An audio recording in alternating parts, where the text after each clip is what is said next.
Hola familia, Dios te bendiga, qué gusto que estés aquí acompañándonos nuevamente de parte de nuestro pastor Rubén y de la familia pastoral. Un abrazo fuerte desde la distancia.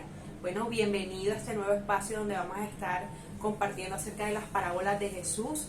Así que te doy la recomendación de que te pongas cómodo, busca una libreta donde puedas anotar, busca tu Biblia, porque aquí vamos a comenzar. Bueno, antes de comenzar con nuestro estudio de la parábola del trigo y la cizaña, vamos a entregar este espacio en oración, ¿ok? Entonces ahí donde tú estás, por favor, ponte en completa disposición, cierra tus ojitos y acompáñame en esta oración. Bueno, Señor, te damos gracias por este tiempo, gracias por este espacio, Dios. Te pedimos que seas tú entronándote en este momento, Señor, y que seas tú hablándonos lo que nos quieres hablar a cada uno de nosotros. Colocamos nuestra mente y nuestro corazón en disposición para escuchar lo que tienes que decir. Enséñanos y muéstranos, Señor. Padre, quita toda distracción, todo lo que quiera apartar nuestra mente de este momento, en el nombre poderoso de Jesús. Amén y amén. Bueno, quiero que por favor me acompañes al libro de Mateo, capítulo 13, versículo 24 al 30, porque vamos a estar leyendo la primera parte de esta parábola. Entonces, bueno, acompáñame aquí. ¿Qué dice? Parábola del trigo y la cizaña. El versículo 24 dice: le refirió otra parábola diciendo: el reino de los cielos es semejante a un hombre que sembró buena semilla en su campo. Pero mientras dormían los hombres, vino su enemigo y sembró cizaña entre el trigo y se fue.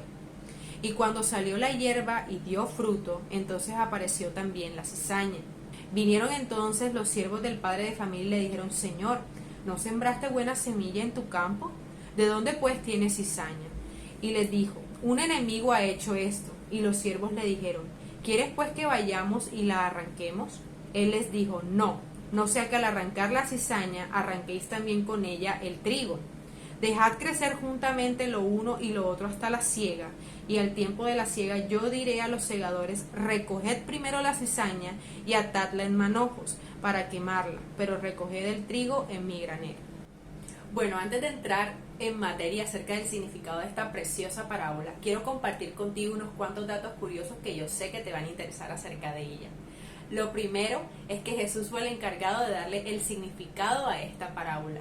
Cuando los discípulos le preguntaron de qué se trataba, él tomó cada figura y les mostró a ellos el significado y su representación. Lo segundo es que esta es la 12ª parábola que se encuentra en el Nuevo Testamento. En el Evangelio de Mateo se encuentra justo después de la parábola del sembrador que estuvimos estudiando la semana pasada y justo antes de la parábola de la semilla de mostaza que estaremos estudiando próximamente. En los tiempos del Imperio Romano estaba completamente prohibido por ley esparcir cizaña en los campos de trigo, porque esta era una conducta muy particular y muy común en ese entonces, que utilizaban enemigos para poder dañar los cultivos de los otros. Lo otro que tienes que saber es que el trigo es mencionado por todos los libros de la Biblia, y es que era el cereal cultivado por excelencia, la base de alimentación de ese entonces, y además el grano se utilizaba como bien de intercambio. Además de que era un gozo completo quien dijera que yo estoy cultivando un campo de trigo. ¿Tú sabías que la cizaña se le llama el trigo falso? Imagínate que sí. Resulta que la cizaña, ella crece en campos de trigo y ella tiene una particularidad. A ella se le llama maleza, pero tiene un comportamiento muy particular. Y es que ella, en las primeras etapas de crecimiento, ella tiene un parecido muy especial al trigo, lo que hace que sea difícil identificar cuál es cuál. Y por lo tanto pues es difícil poder exterminarla. Por eso se le llama el trigo falso. Además de que la cizaña tiene algo, y es que ella sirve como huésped de un hongo que es muy tóxico, lo que es un peligro, ya que ella puede contaminar otras cizañas y extender así la contaminación del cultivo, y también puede llevarse en medio de eso por delante al trigo. Además de que no es muy recomendable comer harinas mixtas donde se encuentra la cizaña, porque en sí misma la harina o el grano de la cizaña es muy tóxico. Bueno, estos eran los datos curiosos que yo tenía para compartir contigo acerca de esta parábola. Ahora sí vamos a entrar en materia, vamos a ver de qué se trata todo el tema del trigo y la cizaña. Ahí mismo en el capítulo 13 de Mateo, en el versículo 36 al 43, vamos a encontrar la explicación que Jesús le dio a sus discípulos. Entonces, con base a esta explicación, vamos a profundizar un poco a ver qué es lo que el Señor quiere enseñarnos el día de hoy. Entonces, acompáñame en la lectura, por favor, en Mateo, que dice así. Entonces, despedida la gente, entró Jesús en la casa, y acercándose a él sus discípulos le dijeron: explícanos la parábola de la cizaña del campo. Respondiendo él les dijo: el que siembra la buena semilla es el Hijo del Hombre. El campo es el mundo. La semilla son los hijos del reino y las cizañas son los hijos del malo. El enemigo que la sembró es el diablo. La siega es el fin del siglo y los segadores son los ángeles. De manera de que, como se arranca la cizaña y se quema en el fuego, así será en el fin de este siglo. Enviará el Hijo del Hombre a sus ángeles y recogerán de su reino a todos los que sirven de tropiezo y a los que hacen iniquidad, y los echará en el horno de fuego. Allí será el lloro y el crujir de dientes. Entonces los justos resplandecerán como el sol en el reino de su Padre. El que tiene oídos para oír, que oiga. Bueno, según lo que acabamos de leer, hay algunas figuras que podemos resaltar acerca de esta parábola, que son los siguientes. O sea, el primero es el que siembra la buena semilla, que sabemos que es Jesús. El campo, que es el mundo. La buena semilla son los hijos de Dios. Las cizañas son aquellas personas que son utilizadas por el diablo. El enemigo es el diablo. La siega o la cosecha es el fin de este mundo, el fin de este siglo. Y los segadores son los ángeles. Hay que tener muy presente estas figuras para todo lo que vamos a explicar ahora. Bueno, para empezar tenemos que saber que fue Jesús quien esparció la buena semilla en este mundo. Que la buena semilla son aquellas personas que han recibido a Jesús en su corazón como su Señor y como su Salvador, y además han dispuesto su vida para honrarle. Pero algo que tenemos que saber también es que desde el principio de los tiempos, incluso desde Adán y Eva, cuando Dios tiene algo maravilloso que hacer por la humanidad, sabiendo que Él tiene unos grandes propósitos, el enemigo o el diablo siempre buscará estratagemas para interponerse. Por eso es que Mateo dice en el capítulo 10, versículo 10, que el ladrón solo vino a hurtar, matar y destruir. Y siguiendo esa idea, él utilizará todo lo que esté a su alcance para poder interrumpir el propósito del Señor. Por eso es que él siembra la cizaña. Entonces, tú te preguntarás hasta este momento, entonces, ¿qué tiene que ver la cizaña con el trigo? Bueno, como estábamos hablando al principio, la cizaña y el trigo son muy parecidos al principio de su crecimiento. Mira, aquí tenemos el trigo y aquí tenemos la cizaña. ¿Sí ves cómo se parecen? Bueno, resulta que llevándolo al plano natural, al plano de nuestra vida diaria, la cizaña tienden a ser esas personas que de alguna manera se comportan similar a los seguidores de Cristo. Hablan de la misma forma, se visten de la misma forma, incluso son aquellos que pueden llegar a congregarse, que pueden pues hacer todas las actividades que un creyente puede hacer, pero de alguna manera está viviendo en sí mismo una doble vida. Puede que exteriormente tenga esta cubierta súper espiritual, personas que a través de sus palabras y de cómo se expresan, a simple vista pareciera que son seguidores de Cristo, o que viven una vida con Cristo, pero de alguna manera sus comportamientos lejos de esos entornos es completamente diferente. Son de pronto personas que hablan en contra de sus hermanos, en contra de sus líderes, hablan a sus espaldas, o en fin, tienen una cantidad de comportamientos que no son acordes a lo que realmente un seguidor de Cristo es. Por eso es que al principio yo te decía que fueran coherentes. Coherencia significa que todo lo que ellos puedan decir, que todo lo que digan de que son seguidores de Cristo y todo lo que esto conlleva, puedan aplicarlo en su vida. Entonces, lo que Jesús estaba intentando explicarles a sus discípulos en ese momento era que no se dejaran llevar por las apariencias. No debemos dejarnos llevar por las apariencias. Si a simple vista una persona parece ser seguidor de Cristo, que se congregue y todas estas actividades, no significa necesariamente que sea realmente un hijo de Dios o un seguidor de Cristo verdaderamente. Algo que también podemos resaltar de esto es que Jesús conoce a los que son suyos. Recuerda que por más que el trigo y la cizaña se parezcan en sí, que sea difícil de diferenciar a simple vista, aquel que lo sembró es quien conoce realmente quién es quién. Tal como dice 2 de Timoteo capítulo 2 versículo 16, que dice: conoce el Señor a los que son suyos. Recuerda que cuando nosotros hemos recibido a Cristo en nuestro corazón, lo atesoramos y creemos en Él, recibimos al Espíritu Santo, y el Espíritu Santo produce en nosotros un nuevo comportar, un nuevo ser, un nuevo nacimiento. Algo que tenemos que tener muy en cuenta, y es que el ser hijo de Dios es algo que no se actúa, no se imita. Por más que intente una persona producir algo que realmente no se ha hecho vida en su vida, pues no va a poder hacerlo, no va a poder brotar naturalmente de él. Adicional a esto, sabemos que Jesús conoce verdaderamente las intenciones detrás de cada corazón, y para Él no hay nada oculto en nuestra mente ni en nuestros pensamientos. Entonces, no podemos engañarlo. Jesús no puede ser engañado, y a pesar de que nosotros sí, a simple vista, podemos ver o dejarnos llevar por las apariencias, Jesús no. Jesús conoce y discierne cada corazón.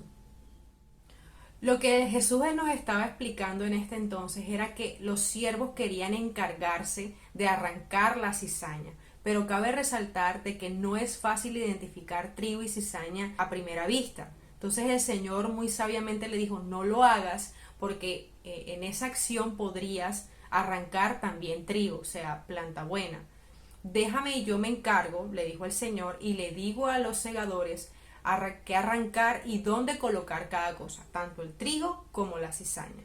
Llevándolo a nuestra vida natural, lo que nos está diciendo Jesús claramente es: nosotros no tenemos la autoridad para determinar quién es hijo de Dios y quién no lo es. Muchas veces en nosotros se levanta ese ánimo de juzgar a nuestros hermanos, de juzgar a aquellas personas que consideramos no son hijos de Dios, simplemente porque no se comportan de la manera en que nosotros pensamos que debería comportarse un hijo de Dios. Creemos que nuestros prejuicios y nuestras ideas pesan más por sobre lo que el Señor quiere hacer en la vida de las personas. Y tenemos que tener algo muy claro. Nosotros no podemos discernir el corazón de los hombres. Nosotros únicamente podemos ver los comportamientos de la persona, es decir, la superficie de lo que está ocurriendo. Pero el único que puede determinar la verdadera intención de un corazón es el mismo Jesús. Bueno, hay algo que nos dice en Santiago capítulo 4, versículo 11 y 12, y quiero que vayas por favor conmigo a este versículo. Y dice así: amados hermanos, no hablen mal los unos de los otros. Si se critican y se juzgan entre ustedes, entonces critican y juzgan la ley de Dios. En cambio, les corresponde obedecer la ley, no hacer la función de jueces. Solo Dios, quien ha dado la ley, es el juez solamente. Solamente Él tiene el poder para salvar o destruir. Entonces, ¿qué derecho tienes tú para juzgar a tu prójimo? Fuerte, es bastante fuerte lo que Jesús nos está diciendo, y es que nosotros no debemos determinar, no tenemos que tomar ese papel porque no nos corresponde finalmente. Fíjate que dice en la misma parábola que el Señor se va a encargar, y no es en el tiempo nuestro, sino en el tiempo de la siega, es decir, en la cosecha final, cuando en el juicio final se determinará quién es hijo de Dios y quién no lo es. Entonces, ¿por qué Dios espera hasta esa última instancia para determinar qué hacer con el trigo y con la cizaña? Recordemos que tenemos un Dios extremadamente misericordioso. Dice la palabra que Él es rico en misericordia. Y también dice en 2 de Pedro capítulo 3, versículo 9, que Él no quiere que ninguno de sus hijos se pierda, sino que todos alcancen el arrepentimiento. Y es precisamente eso. Cuando el trigo y la cizaña están apenas en esa etapa de crecimiento, están verdecitos, tienden a parecerse mucho. Es decir, que el trigo también puede tener comportamientos que no son adecuados, áreas de nuestra vida que también están siendo trabajadas. Y si somos arrancados inmediatamente, si es arrancado inmediatamente la cizaña, incluso el trigo también puede verse afectado, y es como si no le dieran la oportunidad de madurar al trigo. Entonces, es como que no llegas a la etapa de la cosecha. Es por eso que el Señor quiere que esperar hasta esa etapa donde ya los frutos están formados. ¿Qué quiere decir? Hay una palabra que está en Mateo capítulo 7, versículo 20, que dice que por sus frutos seremos conocidos. Y es que cuando lleguemos hasta esa instancia, cuando estemos frente al trono de Dios, entonces es cuando nuestros frutos estarán, los frutos de nuestras decisiones, de lo que vivimos durante nuestra vida, de a quién seguimos, si seguimos a Cristo o finalmente no lo seguimos. Eso se verá ahí enfrente de Dios, y Él será el que pese todos esos frutos y podrá determinar finalmente, como dice la parábola, quién es trigo y quién es cizaña. Ya los frutos serán visibles, ya estarán completamente formados y ya las decisiones ya habrán sido tomadas, ya no hay vuelta atrás. Por eso cuando vemos el final tanto del trigo como la cizaña, podemos ver que en el caso de la cizaña, ella es atada, amarrada y es echada en el fuego. Y el versículo siguiente dice que va a ser el lloro y el crujir de dientes, porque será el momento en que esas personas se arrepentirán de todas las decisiones que habrán tomado, de pronto de haber ignorado verdaderamente la palabra del Señor, haber ignorado la manera en la que verdaderamente se vive bajo los criterios de ser un hijo de Dios.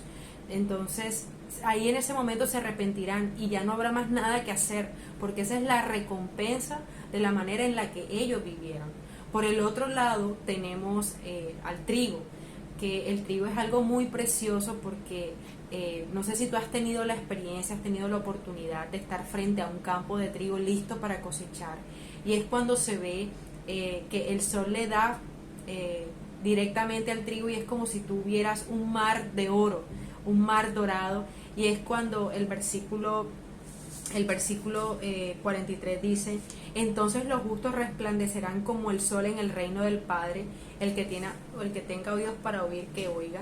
Entonces es poder ver también la recompensa de aquellas personas que llegaron hasta el final. Entonces ese es el llamado de atención respecto a esta parábola. Son muchos los puntos que nos enseña, pero uno particularmente es poder ser fiel hasta el final, porque es que al final tendremos una recompensa. Cada quien tendrá una recompensa, independientemente si fue trigo o fue cizaña, tendrás una recompensa, una respuesta respecto a la manera en la que viviste tu vida.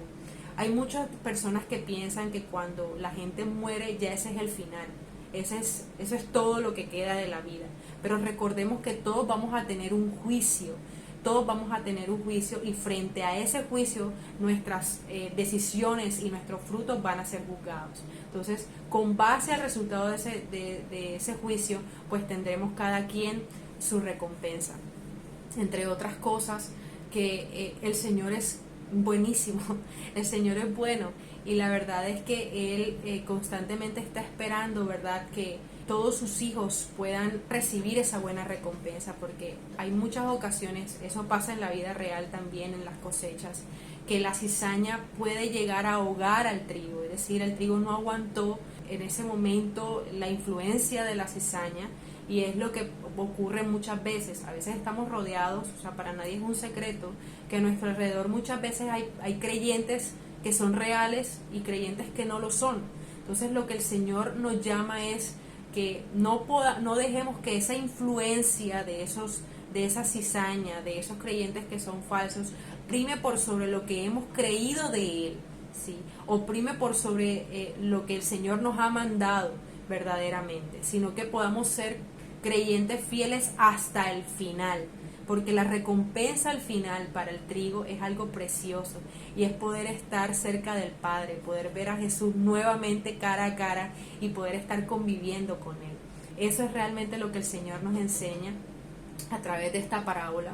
Espero verdaderamente y oro para que esto haya llegado a tu corazón y puedas también compartirlo con otras personas. Vamos a entregar este último espacio al Señor, así que ahí donde tú estás, si quieres cierra tus ojitos y vamos a orar, ¿ok? Bueno, Señor, te damos gracias porque tú eres bueno, porque tú eres fiel. Gracias, Señor Jesús, por estas parábolas, Señor. Gracias porque a través de ellas nos muestras tu verdad. Gracias porque a través de ellas, Señor, nos enseñas lo maravilloso, Señor, que podemos recibir hasta el final, Señor, si vivimos una vida completamente fiel a tus principios, Señor Jesús.